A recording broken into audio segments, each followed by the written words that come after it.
Now, starting today, some 700 workers of the Consolidated Bank are going home.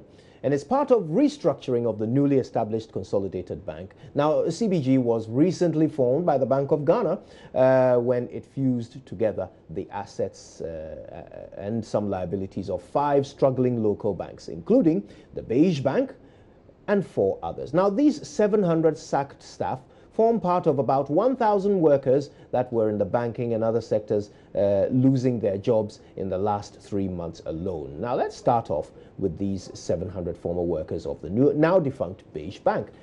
They have been asked to go home, and they are demanding that, because some of them are protesting at the bank's headquarters now, they are demanding several things. Let's find out from my colleague MFA Nancy Dradosi what exactly they are after. It hasn't been easy because actually we were not informed about anything. We were just laid off just like that.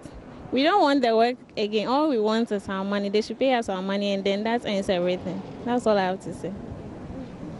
Yes. It's been very, very, very difficult because I have families and I'm also a student. I'm still doing the distance course. Even money to pay is even a problem. How much more what are we? So it's really, we are in serious dilemma actually.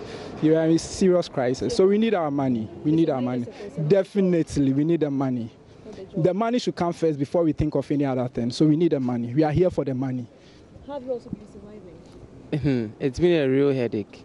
Imagine, this kind of treatment is really unfair. You see, people were terminated, but people they claim were not really performing. They were terminated, but they paid them. And those of us that were maintained, they claim we were really performing, and they never paid us. This kind of treatment is not fair. You can't treat someone like, most of us are students, understand? And we have to get money to survive ourselves, school, handouts, and all of those stuff. So you can't treat us this way. No, we have to be paid. Understand? Yeah. Let me also speak to just a few more persons. I mean, for the past 2 months, you're not receiving your salary. Should be one hell of an experience for you. How have you been coping all these months, and what have you been doing within this period? Oh, actually, I'm just in the house, but surviving with the little peanuts I'm left. My mom is the one taking care of me. All what we need is our money. Our July plus commission. August and September, we need that money, especially July. Some people were employed in June. Just imagine you've been employed in June and July, they've terminated your contracts. Although you've worked for the whole July and 31st July, they've terminated your contracts, and now you've not been paid, you are in the house. Some of us, we are still in the house, like we still need the money. We still need, all what we need is our money. We don't want the job. We don't find, you say we should go, we are leaving. But please, pay us our money, let us go. So what about you? Will you also be staying here till your money are paid? Obviously, because at the end of the day, we need the money. We need the alert, even right now. You see, we need the authorities to do something about it. We are calling on Patrick, we are calling on Sherlock, we are calling on whoever. Abel, yes, we need them to do something for us because they are our leaders, and in fact, we are stranded at the moment, so they should do something about it. So basically, they have all been raising concerns about the fact that 2 months' salaries in arrears, and it's really putting a strain on their finances. But let me just finally speak to you. You haven't been able to get in contact with the boss. No, we are here to present to them our petition. Yeah. So we have the petition at hand. The boss is not around, so we are waiting for them. We are waiting till end of the day because we need our money before we leave here. Because when CBG took over, they told us that Bank of Ghana has injected funds into the Consolidated Bank to cover liabilities and assets. And I suppose employees' salary is a liability. So they have the money. The bank has the money. So why are they doing this? We need the money right now. We don't want our jobs, so employers have been calling us all over. We've got jobs to do, so we need our money to move on. They should pay us the money right now. What happens if you don't get it today? We'll continue coming here till we get it.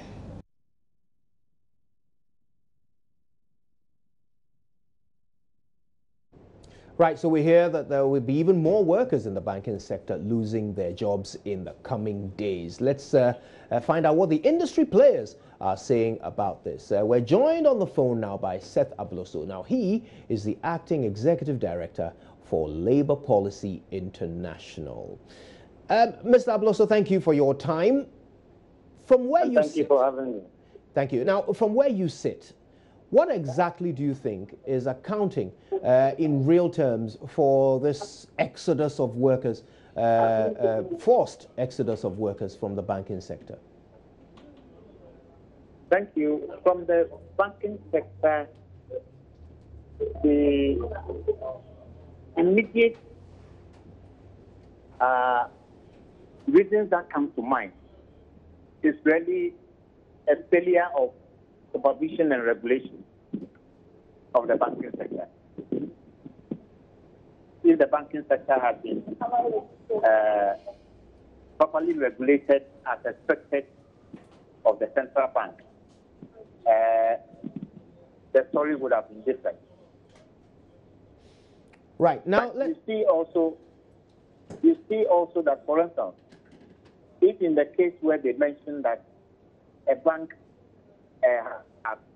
or two have banking certificate through improper means. For instance, if a bank has a certificate through improper means, and before then it was a savings and loans company, one would have thought that in withdrawing the banking license, the company will go back to where it was previously. But now we have a consolidation that is effectively a merger of companies. And when you merge companies, like we were told, they continued operations from day one on the due date of the merger. The staff continued, depositors continued with the bank. And therefore, in fact, the workers are not new to the bank. They became proper employees. Their employment was guaranteed from day one. And the governor of the bank told us that there will be no immediate job losses. One appreciates that moving forward, when a number of institutions have been merged, as is the case we have,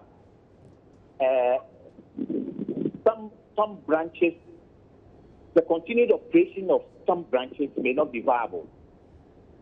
And therefore, in doing these rearrangements and adjustments, some staff may have to exit. But when it comes to that, the labor law duly provides steps that must be taken. And for us in our office, it was surprising to learn that the office of the chief labor officer, which should be notified in any such instance, hasn't been duly notified. Right. And there is panic in the banking sector, particularly in the basic persons who were with the bank from ab initio are now being told to apply for the jobs that they are occupying already. It's not good industrial relations practice. Right. Thanks for that. Seth Abloso is the acting executive director of Labour Policy International. We appreciate that.